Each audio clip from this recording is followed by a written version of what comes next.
Wow. I mean, I will say that I love the ladies' storyline. We refer to it as the ladies' storyline.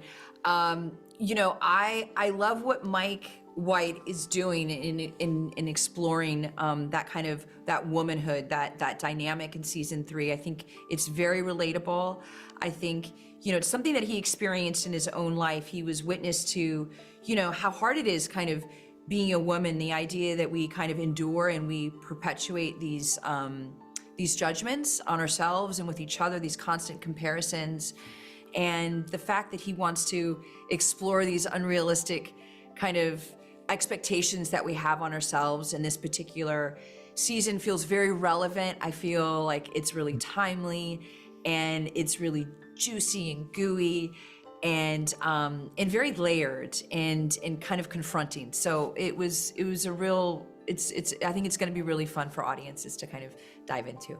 Yeah, and the ladies kind of have, we were just saying, like, they have quite a lot, like all of them have quite a lot in terms of just like fame and money and wealth, whereas Chelsea doesn't really have any of those things.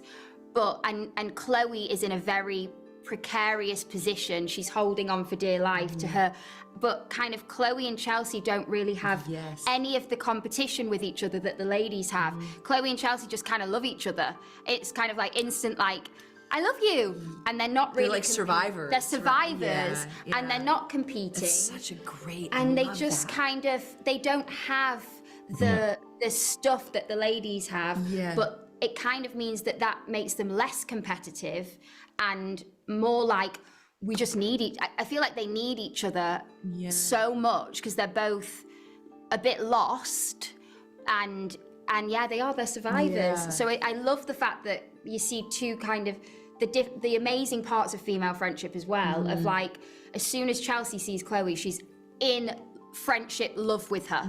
She's like, I want to be friends with this cool girl. There's no competition whatsoever. That's so great. Which is so lovely.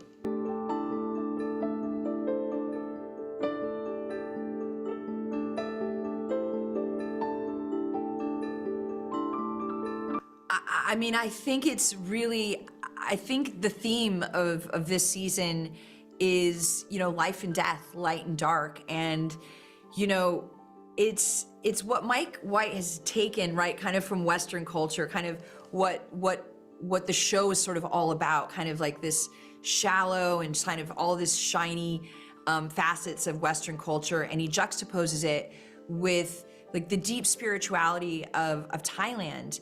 And when those worlds collide for all of our sort of privileged guests, it's very confronting, it's very funny, and it's quite haunting. And I think that, you know, there's something quite pure and beautiful about Eastern philosophy that, you know, despite these guests' well-intentions of like going to this place for some self-realization or some sort of awakening, they're not really present. So it's going to be very jarring for them, you know, in the ways that we know that White Lotus is. I think it's the battle between spirituality and truth and ego and optics. It's this this clash of worlds.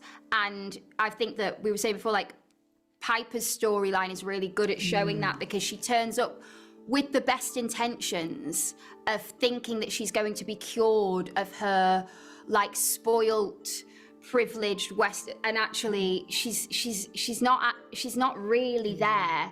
She's doing it to kind of be defiant to her family rather than actually wanting to find the truth and be actually present. So it's these people just trying so hard to be present when they're incapable of it, which is so interesting.